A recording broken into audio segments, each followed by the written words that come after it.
24, Proverbios capítulo 24, estamos estudiando el libro de Proverbios. El domingo pasado vimos el Proverbios 23 que hablaba sobre las advertencias, qué cosas no debemos hacer. Hoy nos va a dar algunas cosas por hacer.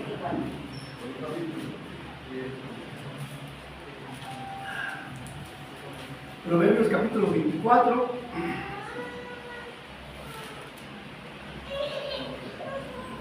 Y vamos a leer de manera alternada. Yo voy a leer el versículo 1, ustedes el 2 y nos unimos así hasta el final. Proverbios 24. ¿Estamos todos ahí? Bien, la palabra de Dios dice así: no tengas envidia de los hombres malos ni desees estar con ellos. Porque su corazón tiende a robar y de iniquidad hablan en sus labios. Con sabiduría se edificará la casa y con prudencia se afirmará. Con prudencia se llenarán las cámaras de todo bien preciado y agradable. El hombre sabio es fuerte y de pujante vigor el hombre docto. Porque contiene para la guerra y de la multitud de consejeros está la gloria. Alta está para el insensato la sabiduría. En la puerta no abrirá en su boca. A la que piensa hacer el mal, le llamarán y no reclamarán los pensamientos. El pensamiento del necio es pecado y abominación a los hombres el escarnecedor. Si fueres flojo en el día de trabajo, tu fuerza será reducida. Libra a los que son llevados a la muerte, salva a los que están en peligro de muerte. Porque si eres ciertamente con los mismos, ¿acaso no entregará el que pesa los corazones? El que mira con su alma, el que conocerá y dará al hombre según sus obras. Come, hijo mío, de la miel porque es buena y el panal es dulce a tu paladar. Así será tu alma el conocimiento de la sabiduría. Si la hallares tendrá recompensa y al fin tu esperanza no será cortada. Oh impío, no aceches la tienda del justo, no saquees su cámara. Porque 7 veces cae el justo y vuelve a levantarse, mas los impíos caerán en el mal. Cuando cayere tu enemigo no te regocijes, y cuando tropezare no se alegre tu corazón. No sea que Jehová lo mire y lo desagrade, y aparte sobre él su enojo. No te entremetas con los malignos ni tengas envidia de los impíos. Porque el ganado no va a cabo y la lámpara de los impíos será apagada. Teme a Jehová, hijo mío, y al rey, no te entremetas con los veleidosos. Porque su quebrantamiento vendrá de repente, y el quebrantamiento de ambos, ¿quién lo comprende? También estos son dichos de los sabios: hacer acepción de personas en el juicio no es bueno. El que tiene amparo, justo eres, los pueblos lo maldecirán y respetaran las naciones. Mas los que lo reprendieren tendrán felicidad, y sobre ellos vendrá gran bendición. Desahogados serán los labios de que responden palabras rectas. Prepara tus labores fuera y disponlas en tus campos, y después edificarás tu casa. No seas sin causa testigo contra tu prójimo, y no lisonjees con tus labios. No digas: como me hizo, así le haré. Daré el pago al hombre según su obra. Pasarás junto al campo del hombre perezoso y junto a la viña del hombre falto de entendimiento. Y he aquí que por toda ella había crecido los espinos, ortigas habían ya cubierto su faz, y su cerca de piedra estaba ya destruida. Miré y lo puse en mi corazón, lo vi y tomé consejo. Un poco de sueño, cabeceando otro poco, poniendo mano sobre mano, otro poco para dormir. Así vendrá como caminante de necesidad y pobreza como hombre armado. He titulado esta predicación La sabiduría de Dios, la sabiduría de Dios. En 1800, una joven pareja en Estados Unidos estaba obsesionada con la búsqueda de oro. ¿Se acuerdan que estuvo la fiebre de oro? Todos querían oro. Así que decidieron vender su rancho y todo lo que tenían, su ganado y todas sus cosas, y se fueron a Europa para volverse ricos, para hacerse millonarios. Fracasaron una y otra vez terminando en la bancarrota. Luego regresaron a su casa de Estados Unidos y decidieron visitar su antiguo rancho. Sin embargo, cuando llegaron allí no pudieron acercarse a la casa de su propiedad porque estaba rodeada de guardias de seguridad y de militares y equipos de vigilancia para protegerla. Resulta que debajo de su casa estaba la segunda reserva de oro más grande que ha tenido Estados Unidos. Dejaron lo que tenían por ir a buscar sueños e ilusiones. Y es donde entra el contentamiento. A veces uno anda buscando fuera de su casa lo que tú ya tienes en casa. Y aplica en muchas áreas de nuestras vidas. Muchas veces no valoramos lo que tenemos y nos pasamos envidiando lo que los demás tienen. El dinero que otros tienen, la casa que otros tienen, las propiedades, el carro, la pareja. Por eso es el adulterio, porque no estoy contento con mi mujer y ando buscando, porque no hay contentamiento con lo que Dios te ha dado. Ando codiciando el trabajo que otros tienen, siendo que Dios ya me dio un trabajo y no debo andar codiciando ni peleando el trabajo que otros tienen. La iglesia que otros tienen, qué bonito se reúnen ahí, ¿qué hacen? Pues Dios te ha dado una iglesia y dale gracias a Dios por tu iglesia. Todo lo que tú necesitas ya se encuentra en tu vida, porque así es nuestro Dios. Nuestro Dios es generoso, no es miserable. Todo lo que tú necesitas ya lo tienes en tu vida, esperando solamente que lo reconozcas, que lo atesores, que lo cuides, que lo valores y que desarrolles el contentamiento que debes tener, porque nunca será suficiente para alguien que no tiene contentamiento. Hay gente que tiene mucho dinero y no es suficiente. Salomón nos enseña aquí en el capítulo 24 a tener contentamiento, a valorar las cosas que tenemos. ¿Y qué ha pasado? Que los fariseos no valoraron a Dios encarnado. ¿Se acuerdan? Los fariseos tuvieron la oportunidad de ver a Dios encarnado y lo valoraron. No, lo crucificaron. El joven rico tuvo la oportunidad de ver las riquezas espirituales que había en Cristo, pero valoró más sus riquezas materiales. Y dice cuando dijo, vende todo y sígueme, valoró más lo que él tenía que las cosas que podía tener en Cristo, que son espirituales. Los romanos y los griegos valoraron más su poder y su sabiduría que la que ofrecía Jesús. Este mundo valora más la fama, el poder y la fortuna que a la iglesia, donde se encuentran escondidas todos los tesoros de este mundo. Es lo que dice Efesios, porque en la iglesia, Dios dio a la iglesia los tesoros escondidos que están en Cristo Jesús. Y entonces muchas veces valoramos más el mundo y andamos en el mundo que venir y congregarnos y amar y conocer la iglesia y a Dios. ¿Qué propone el sermón? Porque Dios es sabio, tú debes seguir sus consejos. Porque Dios es sabio, tú debes seguir sus consejos. ¿Cómo? Primero que nada, con contentamiento. Tienes que estar contento con lo que tienes el día de hoy. Por eso el versículo 1 del capítulo 24 dice: no tengan envidia de los hombres malos, ni desees estar con ellos. Todas las cosas que tenemos debemos disfrutarlas con gratitud. Todo lo que tengo, Señor, gracias.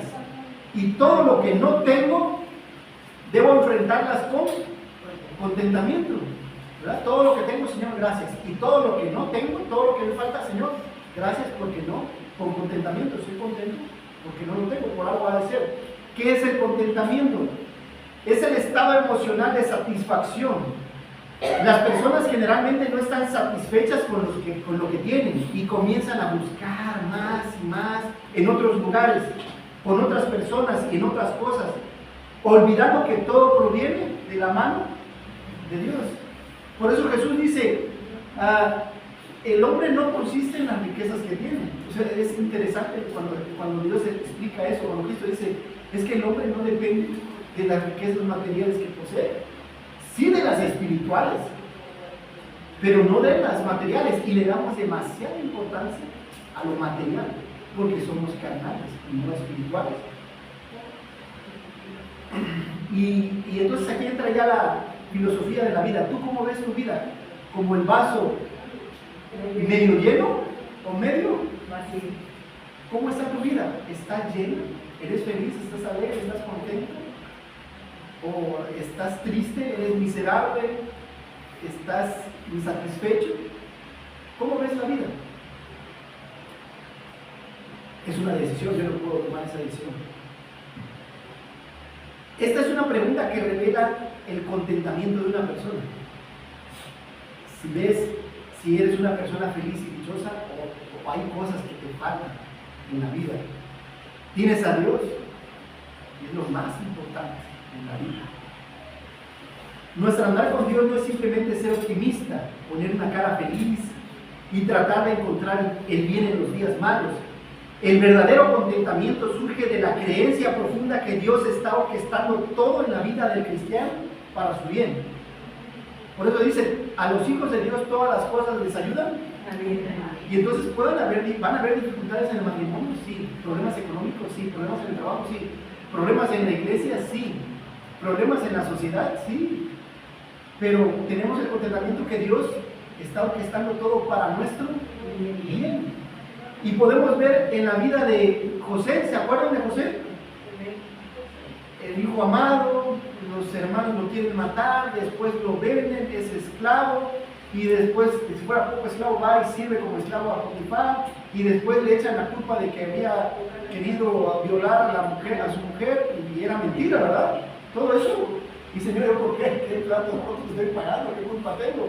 Pero él sigue, porque la forma en cómo se desempeña, ¿ves el contentamiento de José?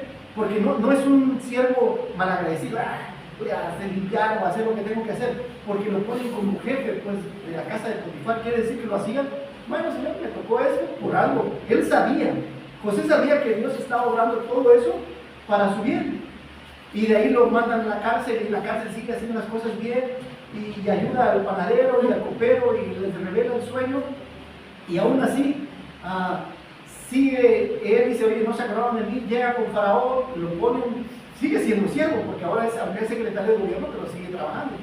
Pero al final llegan sus hermanos, y después, ¿se acuerdan cuando él se revela? Y dice, todo lo que ustedes hicieron, Dios lo usó para bien.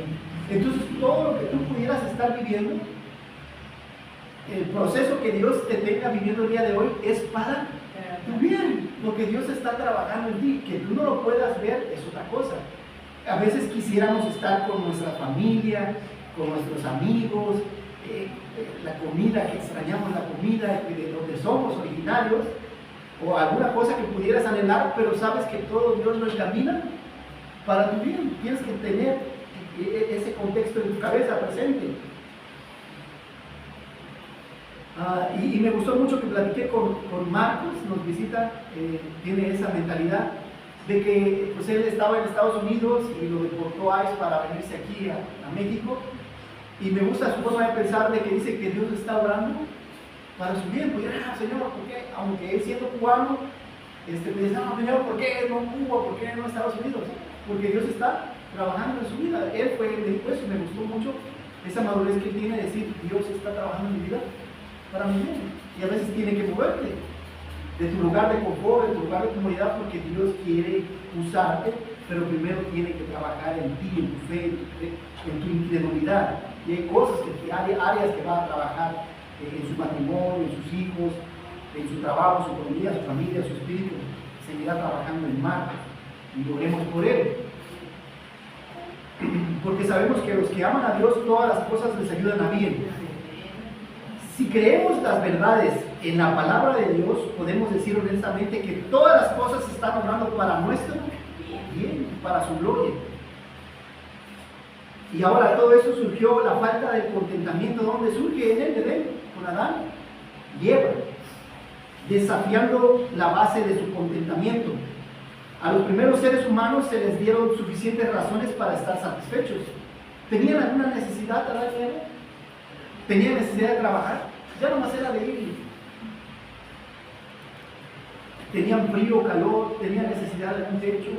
No, porque hasta yo creo que el Canín tenía, no sé si clima, pero como que regulaba la temperatura ambiente del cuerpo. No tenían ninguna necesidad. Primero Dios los creó a su propia imagen, imagínense. Fueron perfectos. A imagen de Dios los creó, imagínate. Ya nosotros ya salimos defectuosos porque ya el pecado salimos algo defectuosos y entra nuestro egoísmo, nuestra vanidad, nuestra soberbia y entran muchas cosas. Segundo, todo era bueno y perfecto. Dice que Dios, cuando terminó de crear, dice que todo era bueno y perfecto. Dice que el jardín del Edén, el jardín del encanto, era una cosa fantástica. Si has entrado otra vez a algún bosque, ahí había toda clase de frutos, había pasto, yo creo que no había piso concreto, puro pastito, puro árbol de fruta, y donde se te antojaba cualquier árbol comías y todo era bueno y perfecto. Y tercero, lo más importante, que tenían la presencia. Dios andaba con ellos. Dios bajaba todos los días y platicaba: oye, ¿cómo estás? ¿Qué hiciste? No, pues le fui a poner nombre, cebra, león, anduve haciendo esto. Y podía platicar con Dios cara a cara, cosa que nosotros no teníamos la oportunidad de hacer. Por fe hablamos con Dios. El cristiano por fe vive. Sabemos que Él escucha y nos responde por medio de su palabra. Y entonces podemos tratar a los demás. El alpinismo es un deporte que los que les gusta subir a la montaña, tengo algunos amigos que ese es su hobby. Pastor Jonathan, cuando tiene tiempos libres, les gusta ir a la montaña, al cerro agujerado, y les gusta escalar. Pero me platicaban que parte del alpinismo es que cuando las personas llegan a la cima, ¿qué les pasa? Se sienten solas. O sea, ya llegué aquí y estoy solo. Y sí hay una especie de satisfacción, pero también hay una especie de soledad, porque estoy solo, pues. Y no es bueno que el hombre esté solo. Le haré ayuda idónea. Entonces también es importante el contentamiento en la pareja, a pesar de cómo te haya ido en la lotería, ¿verdad? La carta que el juego de barajas que te haya tocado. Y cuando bajan, dice, cuando vienen bajando, tienes que controlar tus emociones porque te desesperas. Cuando vas emocionando, vas subiendo. Pero cuando vienes bajando, ya quieres bajar, pero también es peligroso bajar porque te descuidas. Es más fácil bajar porque el peso es menor, pero hay una desesperación. Y a veces en nuestras vidas pasa eso. Hay situaciones en la vida que nos desesperan, enfermedades que nos desesperan, personas que suelen desesperarnos. Y dice: Señor, dame de tu gracia, porque no soy tan paciente. Entonces tenemos que aprender de contentamiento cualquiera que sea nuestra situación, ya sea que subamos o que bajemos. Muchos quieren terminar una carrera, pero para terminar una carrera requiere paciencia, contentamiento. Tener un trabajo requiere paciencia, contentamiento. Casarme requiere contentamiento. Tener hijos no son fáciles, son una bendición, pero también a veces son un dolor de cabeza, pero requiere ese contentamiento. El mantener una casa, un auto, tener propiedades, no todo es gozo. A veces hay cosas que tienes que, el lavabo que hay que cambiar, el baño, la pintura, las filtraciones, el carro se descompone y a veces te llega a molestar, ¿no? Y como niño agarras y pateas el carro porque se descompuso, ¿verdad? O los niños que se le cae, se les salió la cadena, digo, yo reconozco que era así. La bicicleta se me caía la cadena y la agarraba a patadas como si la bicicleta tuviera la culpa, ¿no? Porque no sabemos controlar las emociones. Ya no lo hago con el carro, ya he aprendido. Cuando se me escucha una llanta, sé que es parte de mi formación y no debería, pero ahí sí he visto a personas pateando la llanta porque están enojadas, que hay cosas que no salen como tú planeas en tu vida, ¿no? El trabajo a veces no es como tú habías pensado, el dinero, la vida donde estás viviendo no es como tú te habías pensado y soñado, como príncipes y reinas viviendo en un palacio y gastando, ¿no? La realidad, digo, hay quienes pueden llegar a tener esa vida, si te casas con alguna princesa de Qatar o con algún millonario, pero fuera de eso hay que jalar, y entonces la vida está llena de sinsabores que tienes que ponerle azúcar, ¿verdad? Hay que ponerle sabor a la vida. Me cuesta tener contentamiento. El apóstol Pablo decía: no lo digo porque tenga escasez, pues he aprendido a contentarme cualquiera que sea mi situación.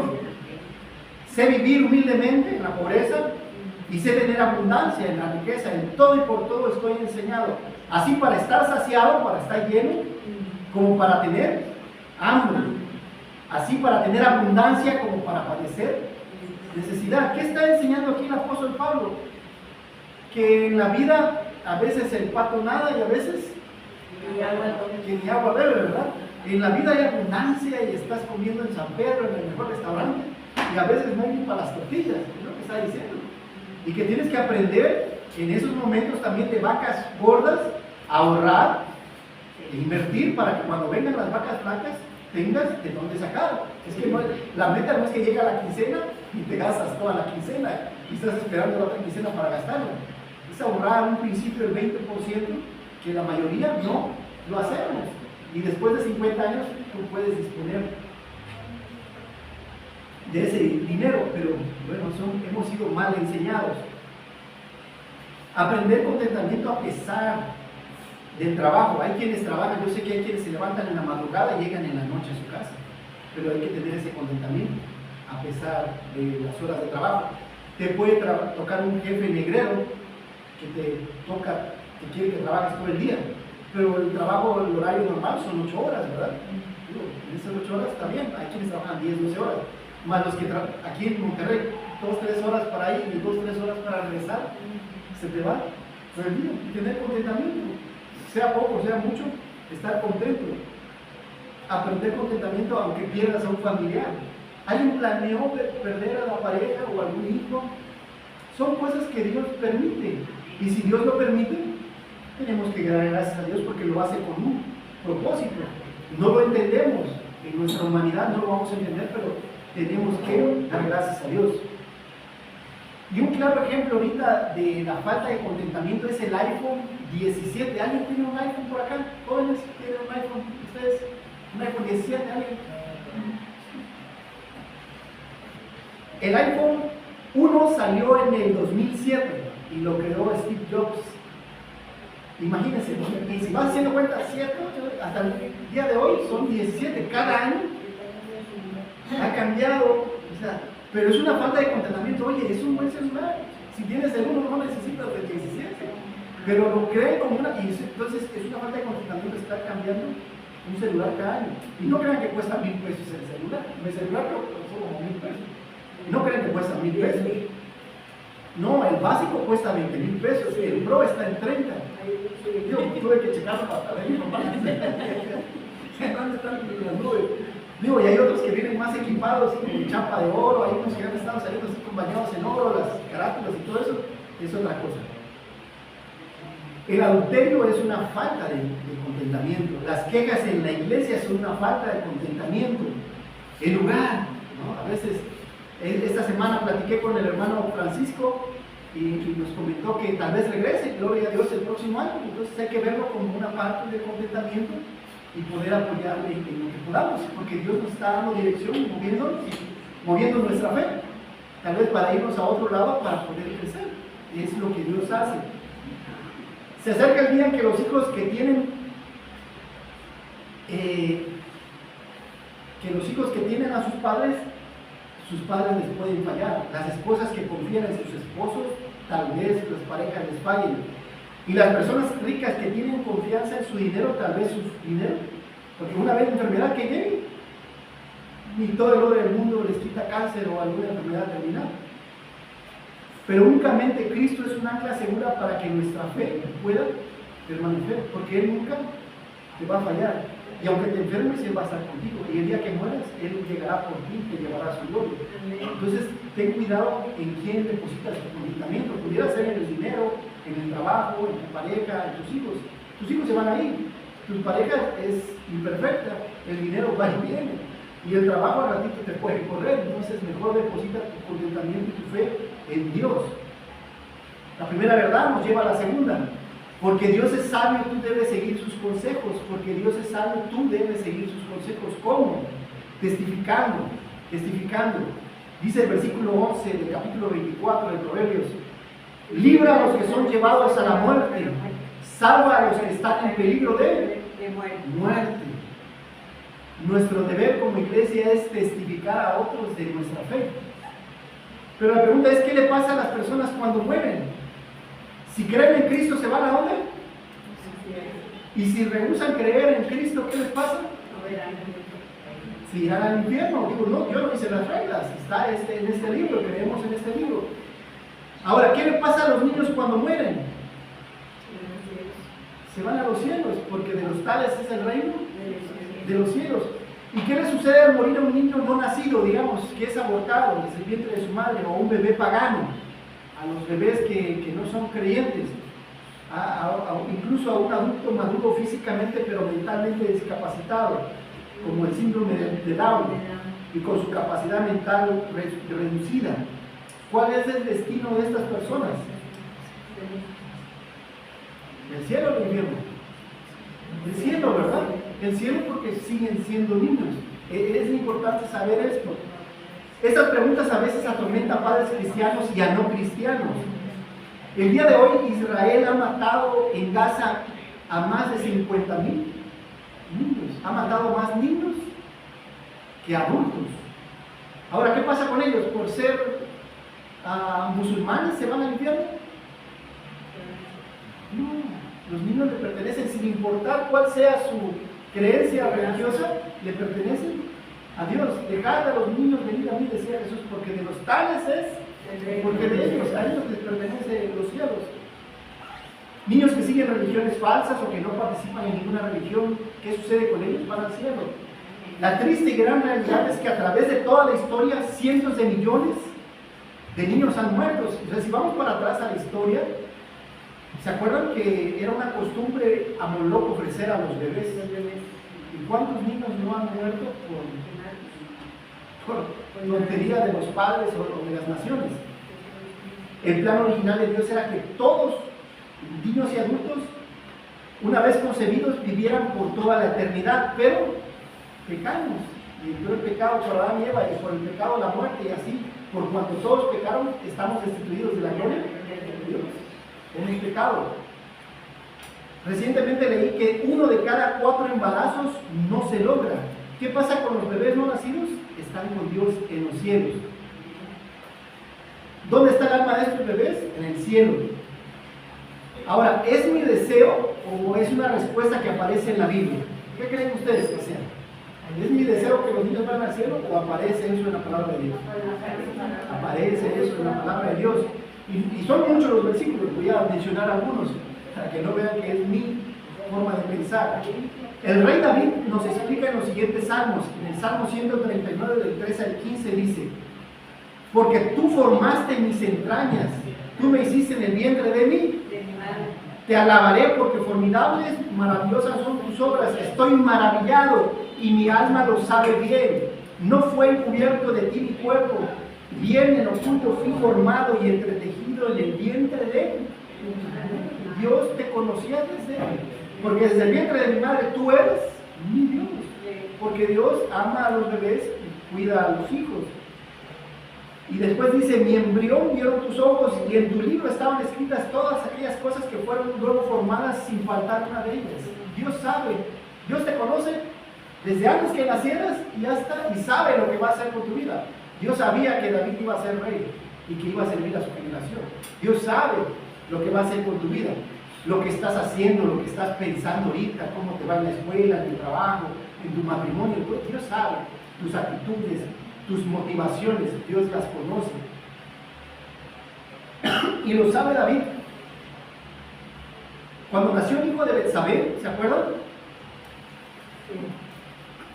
La mujer con la que pecó David, el bebé se enfermó de gravedad. David le suplicó a Dios por la vida del bebé, ayunó, oró, y leemos que pasó la noche acostado en tierra mientras le suplicaba a Dios que salvara a su hijo. El pequeño murió al 7º día. Cuando David oyó a los criados, hablaba en voz baja: uy, ya murió el bebé, le diremos al rey. Y David se da cuenta, comprendió que el niño había muerto. Preguntó: ¿ha muerto el niño? Dijeron: sí, ha muerto.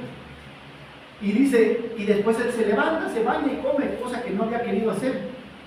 Y todos confundidos: ¿por qué hiciste eso? Dice, y David respondió: y viendo aún el niño, yo ayunaba y lloraba, diciendo: ¿quién sabe si Dios tendrá compasión de mí y vivirá el niño? Mas ahora que ha muerto, ¿para qué he de ayunar? ¿Podré yo hacerle volver? Porque yo voy a él, pero él ya no puede venir. Porque él entendía, David sabía a dónde había ido su hijo, que había ido a los cielos para estar con Dios. Él ya no puede venir y estar conmigo, pero yo sí puedo ir y estar con él.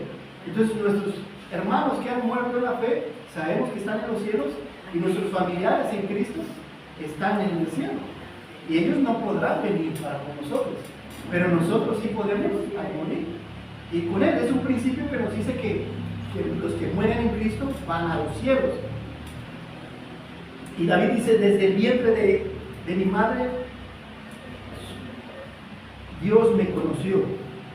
Ahora, Job dice, maldice el día en que nació, pero bendice a todos aquellos niños que no nacieron, porque él sabía dónde estaban. Cuando estaba sufriendo Job todo un año de sufrimiento, maldijo su día y bendigo a todos los no nacidos, a los abortivos, porque sé dónde están, pero yo estoy aquí en agonía. Es una forma de entender qué pasa con el alma después de que uno muere. Salomón también enseñó que es mejor un abortivo que aquella persona que vive miles de años pero no disfrutó de la vida. Juan el Bautista decía, porque será grande delante de Dios, no beberá vino ni sidra y será lleno del Espíritu Santo. Aún Juan, desde el vientre de su madre, hará que muchos de los hijos de Israel se conviertan al Señor, Dios de ellos, porque sabía el propósito por el cual había venido Juan el Bautista. Aún el apóstol Pablo dijo de sí mismo, pero cuando agradó a Dios que me apartó desde el vientre de mi madre y me llamó por su gracia para revelar a su Hijo en mí, para que yo le predicase entre los gentiles. También Pablo está consciente de la vida, y de quién da la vida y quién quita la vida. Dios sabía que tú ibas a ser un niño o una niña y conoce todo lo que vas a hacer en tu vida. Jesús dijo en los evangelios, dejad a los niños, venid a mí, porque de los tales es. Entonces, cuando un niño muere, va a los cielos. Ahora, ¿qué tienen en común el rey David, Job, Salomón, Juan el Bautista y el apóstol Pablo? Todos vinieron a testificar ¿de quién? De Cristo. Y es una de las cosas que debemos hacer. La gente está muriendo en sus delitos y pecados, y nos toca a nosotros, por lo que acabo de leer en el versículo 11, salva al que está en peligro de muerte. Si tú fueras por la carretera y de repente cae un puente y apenas la libraste y no hay luces, no hay señalamiento, lo correcto es pararte y parar a los demás que van caminos a la muerte, ¿verdad? Porque si no, ellos van a morir. Es lo mismo, tú sabes que mucha gente en este mundo va camino a muerte, y lo correcto es que tú les digas que en Cristo es el puente que te ayuda a evitar la muerte, la separación eterna con Dios.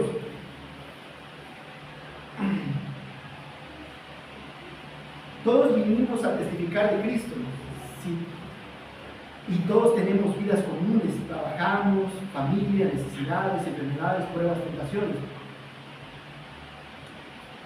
Ahora, ya hablamos de los niños, y ahora, ¿qué pasa con los adolescentes, con los jóvenes y con los adultos? ¿Tienen la misma necesidad? Todos vamos a morir, pero todos tenemos la necesidad de arrepentirnos de nuestros pecados y creer que Cristo es el camino, la verdad y la vida. Y si no creemos en esto, después de esto, la muerte y la condenación eterna. Ahora, ¿cómo compartir el Evangelio? ¿Qué es el Evangelio? ¿Son buenas o malas noticias? Buenas. Y son buenas para todos, saber que Cristo vino a morir por nuestros pecados. Primero llamamos al arrepentimiento. Juan el Bautista dice, lo primero que dijo Juan el Bautista, arrepentidos porque el reino de los cielos. ¿Qué dijo Jesús? Arrepentidos porque el reino de los cielos. Y los apóstoles iban diciendo, y eso se llamaba arrepentimiento, arrepiéntete, porque somos pecadores y estamos condenados a morir y a ir al infierno. Pero si te arrepientes y crees en Cristo, serás salvo, y al morir irás al cielo con Él para eternidad. ¿Que habrán tribulaciones en la vida? Pues sí, ni modo. Segundo, requiere un nuevo nacimiento. Llega Nicodemo en la noche y le pregunta a Jesús, ¿qué necesito para hacer? ¿Y qué le dice Jesús? ¿Necesitas nacer? ¿Cómo necesito entrar en el vientre de mi madre y salir? Dice, nací de carne, y la carne aquí se va a quedar. Porque el polvo eres y el polvo volverás. Pero nacer espiritualmente. ¿Y cómo nazco espiritualmente? Arrepentimiento y creer. Nacimiento por medio de la palabra, creyendo a Dios sus palabras cuando creo lo que Jesús dice. Ahora, ¿qué demanda a través de la vida? Adoración verdadera a Cristo. La mujer samaritana le dice, Jesús le dice a la mujer samaritana, tengo sed. Y le dice, no, pues tú siendo judío, dice, si yo te diera de beber de mi agua, no tendría sed jamás. ¿De qué estaba hablando? De la vida eterna que Cristo ofrece si creemos en Él. cuando Él te da vida, te da una vida eterna espiritualmente, hablando. Físicamente hemos de morir, envejecer y morir, pero cuando te refieres y crees, Dios nos da una vida eterna para poder estar con Él eternamente y para siempre. Y ahora hay dos actitudes: tú puedes creer o puedes rechazarle, como el ladrón en la cruz. ¿Se acuerdan? Uno decidió creer en Cristo. Acuérdate de mí cuando vengas en tu reino. Y tú puedes decidir rechazarlo, puedes decidir no creer. Los otros dos dijeron: a otro salvó y no puede salvarse, y se ríen y se burlan. Puedes creer o puedes rechazar a Cristo en tu vida. El que cree en el Hijo tiene vida eterna, pero el que desobedece al Hijo no verá la vida, sino que la ira de Dios permanecerá sobre él. Así la prueba de la fe es esta: fe significa obediencia. Muchos creen que por tomar una decisión eso es fe. No, es creo nomás. Mas a todos los que recibieron, a los que creen en su nombre de Dios, tuvieron autoridad de ser llamados hijos de Dios. Y esta es la fe que profetizamos los apóstoles: que si creen en el Hijo tienes vida eterna, porque con la boca, con el corazón se cree para justicia, mas con la boca se confiesa para. Sí, hay que manifestar: yo creo que Cristo es el camino, pero tengo que demostrarlo por medio de mi vida, por medio de la obediencia. Y entonces soy obediente a mis padres, soy obediente a mis autoridades, me sujeto a mi pareja, a mi esposo, me sujeto en el trabajo a mis jefes, porque el Hijo del Hombre ha venido a buscar y a salvar lo que se había. Este versículo resume la obra de Cristo en términos claramente aplicables a toda persona. 3 parábolas de personas y cosas perdidas. Hay muchas parábolas en la Biblia, me gustan 3 de ellas: la oveja perdida, la moneda perdida y el hijo pródigo. Cosas que se habían perdido. Por eso mandó Dios a su Hijo, porque nos habíamos perdido por el pecado. Gracias a Él, ¿no? Pero también gracias a los pecados, porque hemos decidido pecar libremente. Y entonces dice que la palabra de Dios, que Dios deja las 99 aquí y tenemos que ir por la 100 para que pueda venir y escuchar que Cristo ha perdón de pecado, porque se ha perdido, pero ahora se ha salvado. Y nosotros sabemos esas pérdidas que Dios ha traído a su redil. La moneda perdida: una mujer perdió su moneda. Imagínense que usted perdió el sobre de la quincena, ¿no? ¿Dónde dejé el sobre? ¿No? Le da usted vuelta a la casa y hasta que aparece el sobre de la quincena. Y entonces, ¿cómo te sientes? Contento, porque pues ya hay para pagar. Bueno, cuando una persona se arrepiente, para Dios es algo así: haber obtenido algo que habías perdido, algo de mucho valor. Tal vez tu anillo de haberte casado, ¿no? Tu mujer cuando lo vea. El hijo pródigo: uno tienes a tus hijos y a veces uno de tus hijos se puede ir al mundo y anda perdido, alcohol, drogas, pero después regresa. ¿Cómo te sientes? Haces fiesta y hay gozo porque está dentro de lo que Dios te había dado. Tú y yo debemos salir a buscar a los que están perdidos. La segunda verdad nos lleva a la tercera verdad: porque Dios es sabio, tú debes seguir sus consejos. Porque Dios es sabio, tú debes seguir sus consejos. ¿Cómo? Diligentemente. Diligentemente, y eso lo explica el versículo del 30 en adelante. Por eso dice que va pasando. Salomón dice: pasé junto al campo del hombre perezoso y junto a la viña del hombre con falta de entendimiento. Y aquí por toda allí había crecido monte y espinas y habían cubierto la casa. ¿Sí han visto esas casas? Que tú vas pasando la casa y parece que está abandonada, pero hay gente viviendo ahí y el pasto está como de este tamaño y se ve que el techo está cayendo, la puerta y está todo mal pintada. Cuidado, porque puede ser que sus casas estén así, ¿no? No estoy juzgando a nadie, pero pudiera ser que alguna de sus casas esté así. Pero sí he visto mucha gente descuidada y a veces digo yo: no ha de vivir nadie, y me sorprende ver gente saliendo y entrando de las casas, pero es por la pereza. Y dice: y su cerca está destruida. Miré y lo puse en mi corazón para aprender y tomar consejos y aprender el consejo de Dios. Y un poco de sueño, un poco de pereza, cabeceando un poco, me quiero seguir durmiendo, me voy a levantar tarde, porque para trabajar significa levantarse temprano, ¿no? Y hay que sufrir, poniendo mano sobre mano, otro poco para dormir. Así vendrá como caminando en tu necesidad y tu pobreza, tu nombre, amado. Y a veces el pobre no es pobre porque no ha tenido tanto, no ha tenido estudios, simplemente porque a veces es perezoso, a veces es flojo. En Chiapas pasa allá, cuando es mi tierra, no pasa aquí, que la gente es muy trabajadora. Había un fontanero que llegaba y te arreglaba, ¿cuánto tal cosa? ¿Cuánto es? 200 pesos. Ah, bueno, ya. Y se iba a su casa. Oye, pero allá otro amigo necesita, no, mañana. Y sacaba el día. Iba pudiendo ganar más por la pereza de ir a acostarse. Y entonces a veces pasa así de que por la pereza de ya gané para la semana. Y bueno, yo he conocido muchas personas, ya gané hoy 500 pesos en la semana, ya saqué mi semana. Y hasta la otra semana, me hablas la otra semana, y hasta la otra semana voy a trabajar. Pero a veces es perezoso, no solamente en el trabajo, en la escuela. Los jóvenes que sacan malas calificaciones, ¿de qué hablan? Es pereza, no quieren leer, no quieren estudiar. ¿Y cómo están? Apenas si pasé de panzazo el 6, el 7. Habla de una pereza, de una flojera mental. Pero también el cristiano también es perezoso espiritualmente. ¿Por qué? Todos mis días son malos, porque no hay una devoción. La devoción le va a dar sabor a tu vida, pero no hay un sacrificio para con Dios. La diligencia es una virtud que se entiende como la disposición de una persona a actuar rápidamente, haciendo bien las cosas para cumplir con las responsabilidades adquiridas. Coloquialmente hablando, es una virtud opuesta al pecado de la pereza. ¿Qué es lo contrario de la pereza? Diligencia, ser rápido para hacer las cosas. Y la diligencia es representada por una abeja. ¿Cómo es la abejita? ¿No?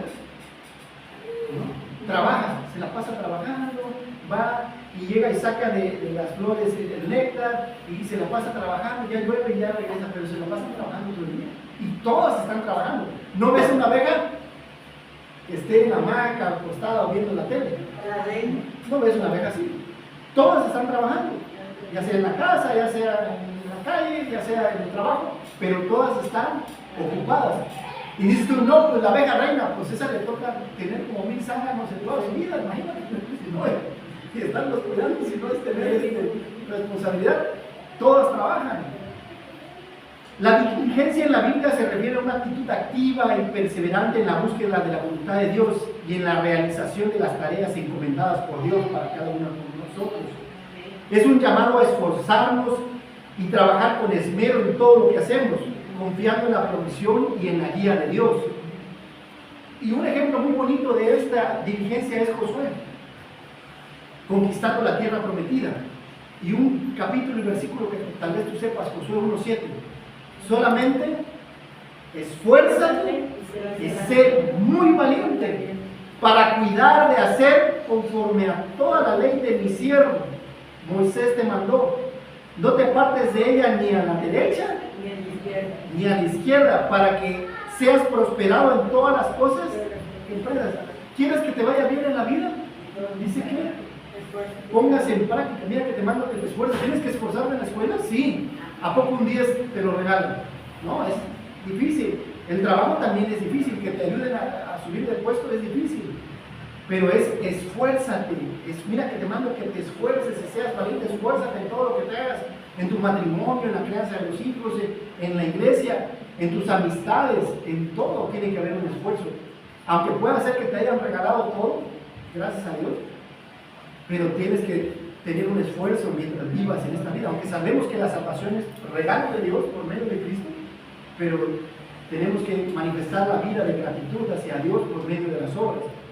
Y vemos a Josué primero preparándose para la conquista, manda unos estudios a Jericó, de ahí pasan el Jordán y hay una circuncisión y celebran la Pascua, de ahí tienen victorias sobre las murallas de Jericó, pero después hay victorias y fracasos. La vida también está llena de victorias y fracasos. Aunque eres diligente, tienes que saber que la vida va a tener cosas buenas y malas, cosas dulces y cosas amargas. Tienes que estar preparada para esto. ¿Por qué me pasa a mí esto? Sí, a veces te van a pasar, generalmente no pasan cosas buenas, pero a veces te van a pasar cosas malas. Tienes que saber que así es la vida. Entonces tienen una victoria sobre las murallas y después van a Jai, a la siguiente ciudad, y dicen, no sé quién, no me acuerdo quién, no presté atención, creo que quién dijo, nada más vamos 1000, no vamos todo el pueblo. Primero confiando en que ellos tenían la fuerza para derrotar la siguiente ciudad, y no era Cristo, no era Jehová, y van y son derrotados. Pero también era por el pecado de Acán, que había agarrado de un manto babilónico y algunas piezas de oro por la codicia. Y también el pecado pues, pasa a traer a todos, ¿verdad? nos pasa a lastimar a todos. Y bueno, de ahí tienen la victoria sobre Jai, se arrepienten. De ahí los gabaonitas vienen, el siguiente pueblo era de Gabaón, vienen y dicen con pan enmohecido y su ropa, mira, nosotros venimos de muy lejos, no es la tierra que Dios te ha prometido. Ah, bueno, y hacen pacto con ellos. Después se enteran que eran el siguiente pueblo a conquistar y los tienen como esclavos, pero porque no tomaron en cuenta a Dios. Señor, ¿qué piensas? ¿Qué dices de estos gabonitas? No los conocemos. Y cuando tú tomas decisiones sin tomar en cuenta a Dios, te vas con Israel y haces pacto con los gabonitas. Y entonces Josué estuvo lleno de victorias y fracasos. Y en tu vida van a haber aciertos y van a haber desaciertos. Pero van a haber desaciertos cuando no tomes en cuenta a Dios. Y cuando no tomes en cuenta, porque Dios es sabio, tú debes escuchar sus consejos. Bueno, puedo seguir. Vivieron y derrotaron a reyes, victorias, y conquistaron reinos, y se reparten las tierras. Y el problema está que después no le enseñan a los hijos a temer a Dios. Y bueno, y tiene el tiempo de los jueces cuando vivieron en derrota. Al final de su vida, Josué le dice al pueblo antes de partir: solamente que con diligencia cuides de cumplir el mandamiento y la ley que Moisés, siervo de Jehová, os ordenó, que améis a Jehová vuestro Dios y andéis en todos sus caminos, que guardéis sus mandamientos y les sigáis a él, y les sirváis de todo vuestro corazón y de toda vuestra alma. Es lo que dice Josué al final. Le dice al pueblo cuando va a morir: solamente que seáis diligentes en poner por obra la palabra de Dios y te va a ir bien. Es eso, nada más eso. Pon por obra esto, te va a ir muy bien en tu carrera, te va a ir muy bien en el matrimonio, te va a ir bien con los hijos, y en todo lo que hagas prosperará. Todo lo que hagas, Dios te va a bendecir.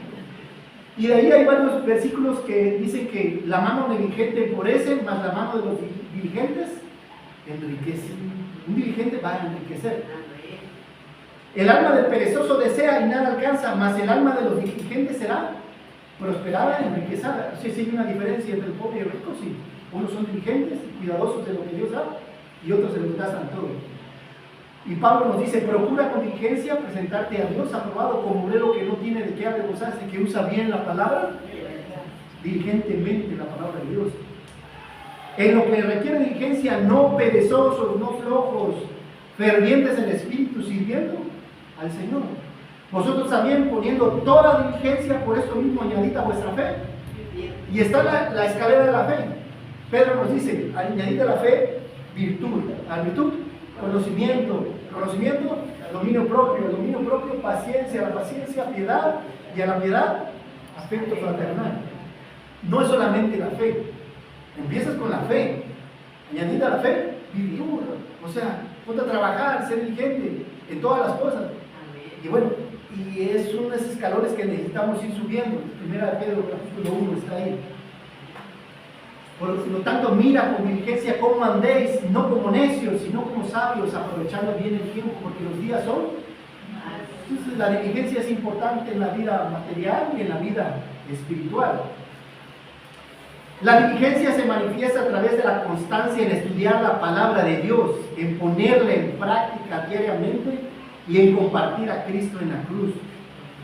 ¿Cómo puedo ser diligente? Ya vimos en la escuela dominical cómo tener tu devoción a Dios a través de tu devoción.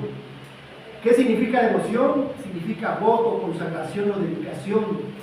Significa tomarte un café con Dios. No sé, a mí me gusta mucho en la mañana, nos tomamos un café con mi esposa y podemos platicar de su trabajo y de los hijos y de la iglesia y de muchas cosas. Pero es tomarte un café con Dios. Tómate un café con Dios: Señor, ¿cómo estás? Y dile cómo te sientes. Me siento triste, me siento contento, me siento preocupado, me siento, ¿cómo te sientes? Tómate un café con Dios, Señor, a la hora que tú quieras, mañana, bueno, con una coca, no sé, lo que te guste, pues, un vaso de agua, no sé. A mí me gusta mucho el café. ¿Cómo soy diligente? Cuidando de las cosas que Dios te ha dado, cuidando de la familia de Dios. Tener un matrimonio no es fácil. Es como una planta. Si la planta la descuidas, no le pones agua, no le pones abono, no le pega el sol, se puede morir. Igual con un matrimonio tienes que cuidarlo, tienes que asesorarlo, tienes que atenderlo, tienes que platicar con él. ¿Cómo te sientes el día de hoy? ¿Qué piensas el día de hoy? ¿Qué planes tenemos? Jalar hacia el mismo lado. No uno va a la derecha y uno va a la izquierda.